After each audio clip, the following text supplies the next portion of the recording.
Fala galerinha, Rodrigão da Cátedra aqui, vim trazer para vocês hoje, nesse Sextou Teológico, mais uma sexta-feira, mais um Sextou Teológico com a graça e a alegria que o Espírito nos inspira, graças a Deus, espero que vocês estejam bem. E hoje eu vim trazer uma palavra de esperança para você. Na palavra de Deus, vim trazer uma palavra de esperança que talvez você nem entenda que ali tinha e continha uma palavra de esperança, ali ainda para o olhar do povo judeu, mas agora eu trago e estendo ela para você, porque o reino de Israel transformou-se em um novo reino de Israel, que é o Israel espiritual, e compila e compete a nós cristãos também viver dentro desse Israel espiritual, beleza? Então, desde já, nós estamos reunidos e unidos aqui em comunhão em nome do Pai, do Filho e do Espírito Santo. Amém. Nesse meio tempo que eu vou rezar, eu vou pedir para que você pegue a sua Bíblia e abra no Evangelho de São João, no capítulo 20, dos versículos 1 ao versículo 10. Então eu vou rezando aqui. Vinde, Espírito Santo, e enchei os corações dos vossos fiéis, e acendei neles o fogo do vosso amor. Enviai, Senhor, o vosso Espírito, tudo será criado, e renovareis a face da terra. Oremos. Deus, que instruíste os corações dos vossos fiéis com a luz do Espírito Santo, fazei que apreciemos retamente todas as coisas, segundo o mesmo Espírito, e gozemos sempre de sua consolação. Por Cristo, Senhor nosso. Amém. Santa Maria, Mãe de Deus, rogai por nós, pecadores, agora e na hora de nossa morte. Amém. Quero trazer para vocês a palavra de esperança de hoje. E aí, espero que você tenha pego sua Bíblia no capítulo 20 do Evangelho de São João, dos versículos 1 ao versículo 9, beleza? Então vamos lá, vamos mergulhar na palavra de Deus, inspirado pelas luzes do Espírito Santo. Eu não vou proclamar, né? Porque aqui vai ser mais uma reflexão e tudo mais, mas lembremos do respeito que temos que ter para com o Evangelho da paz, o Evangelho do nosso Senhor Jesus Cristo. Olha só, no primeiro dia da semana, ao amanhecer, enquanto ainda estava escuro, Maria Madalena foi ao túmulo e viu que a pedra tinha sido removida. Então saiu correndo e foi ao encontro de Simão Pedro e do outro discípulo, aquele a quem Jesus amava. Disse-lhes: tiraram o Senhor do túmulo e não sabemos para onde puseram. Pedro e o outro discípulo saíram e foram ao túmulo. Os dois corriam juntos, mas o outro discípulo correu mais depressa que Pedro. E chegou primeiro ao túmulo. Inclinando-se, viu as faixas de linho no chão, mas não entrou. Simão Pedro, que vinha seguindo, chegou também e entrou no túmulo. Viu as faixas de linho deitada e o pano que cobria a cabeça de Jesus com as faixas, mas enrolado num lugar à parte. Então o outro discípulo, que tinha chegado primeiro ao túmulo, entrou também, viu e creu. De fato, eles ainda não haviam compreendido a Escritura, segundo a qual deveria ressuscitar dos mortos. Então os discípulos voltaram para casa. Essas são para nós palavras de nossa salvação. Glória a vós, Senhor. Eu não ia nem falar de hierarquia hoje, não. Como eu falei para vocês, eu disse que essa é uma palavra de esperança, né? Olhando um pouco pela ótica judaica e agora trazendo para a sua ótica cristã. Mas tem um fato aqui muito legal, muito bacana, que se você não entende, né? Se você passa despercebido ou você foca em outra coisa nessa passagem, você não consegue perceber. Olha só que legal. A questão do respeito à hierarquia dentro da comunidade cristã, que inclusive hoje estamos sofrendo com isso, dentro da igreja, onde existem pessoas que não querem ter comunhão com o Papa.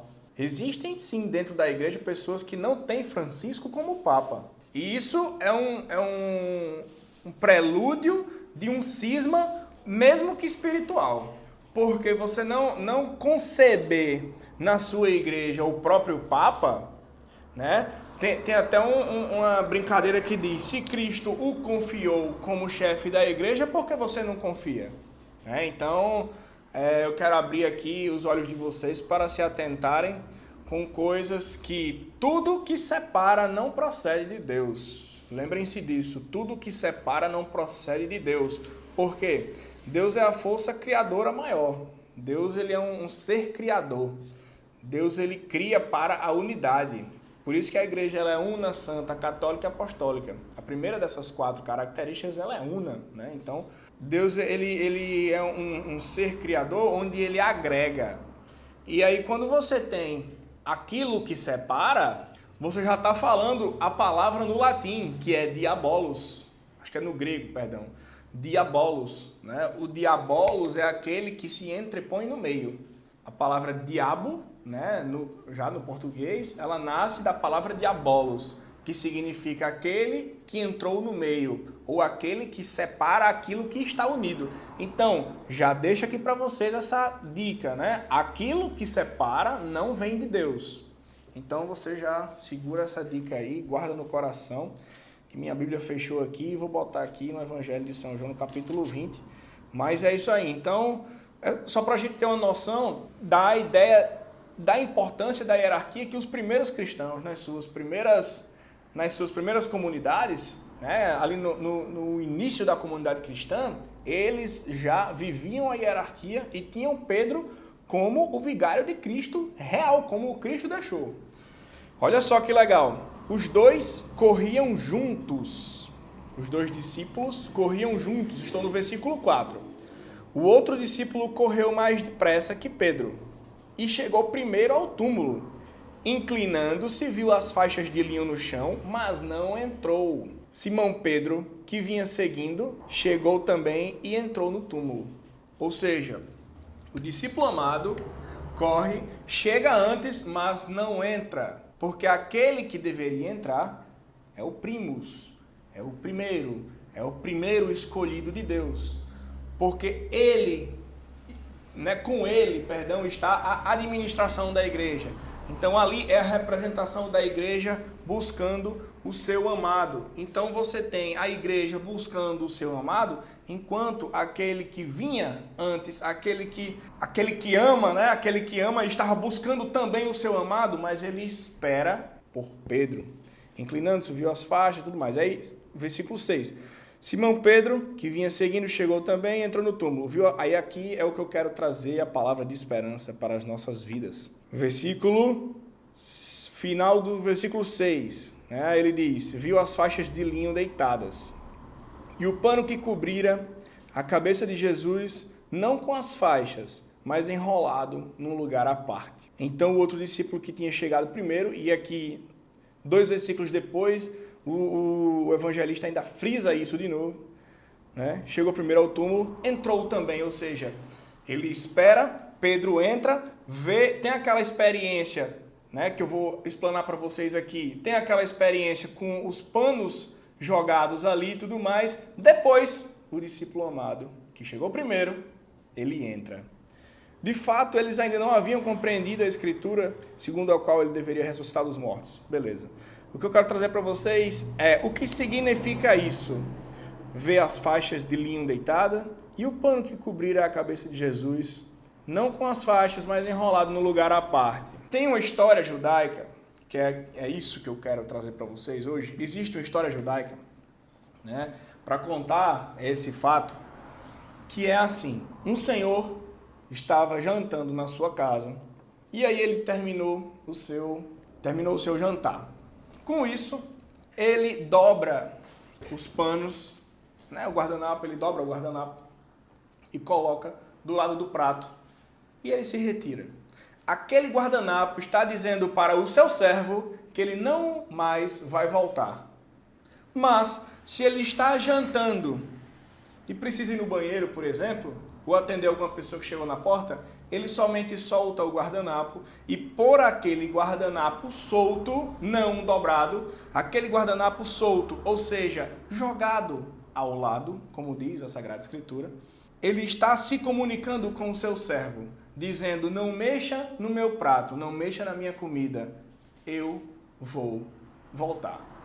Então, essa é a mensagem que Jesus quer trazer para vocês hoje. E para mim também, claro, né?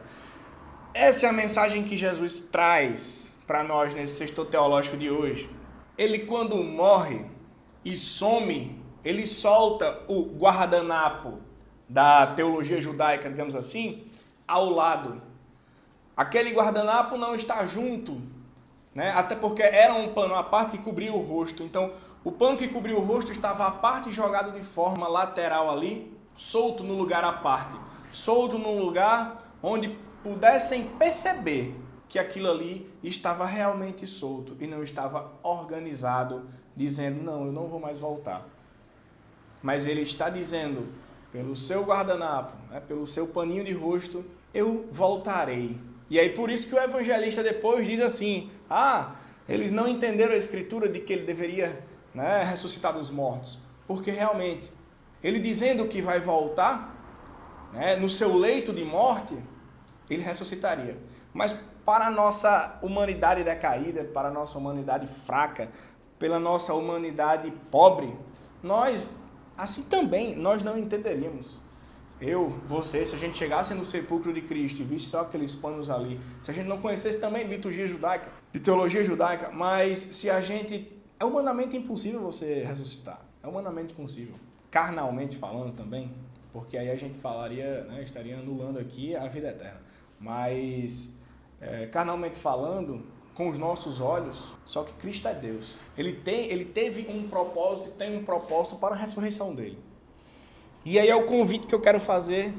Essa é a palavra também de esperança que eu quero trazer para vocês nesse sexto teológico de hoje.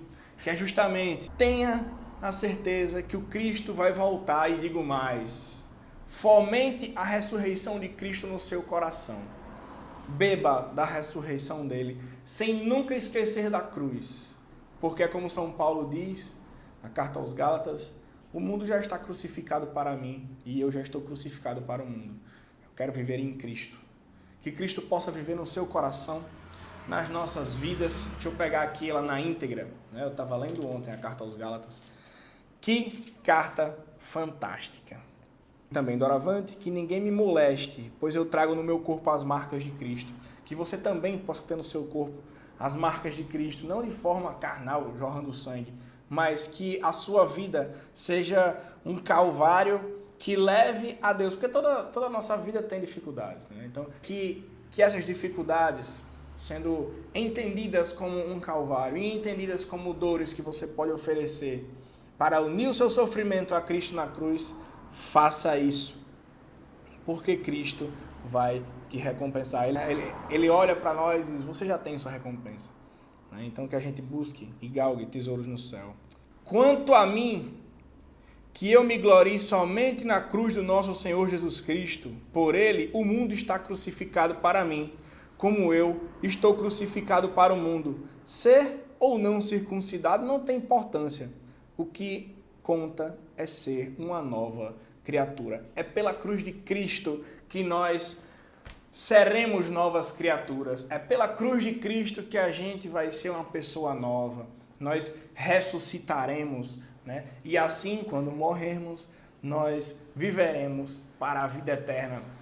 Não tarde em acreditar, meu irmão, minha irmã. O Cristo vai voltar para você, vai voltar para mim. E que você só se glorie na cruz de Cristo para que um novo Cristo nasça na sua vida e a sua vida tenha plenitude, vida em abundância. Um abraço gigante, ótima sexta-feira, que Deus abençoe a vida de você, da sua família e de todos que estão assistindo esse vídeo. Um cheiro enorme no coração de vocês, Deus abençoe e a gente continua reunido e unido em oração em nome do Pai, do Filho e do Espírito Santo. Amém. Queria deixar para vocês aqui embaixo o meu curso bíblico, né, onde terão interpretações, entendimentos, gráficos, materiais, já tem e-book, tem tudo lá, tem aqui embaixo na descrição. O nome do curso é DSE, Descomplicando a Sagrada Escritura, está com preço promocional, dá uma conferida lá. E é isso aí, qualquer coisa eu lembrar aqui, eu coloco no vídeo. Cheiro grande no coração de vocês, a gente se vê na próxima sexta, no próximo Sexto Teológico. Cheiro grande!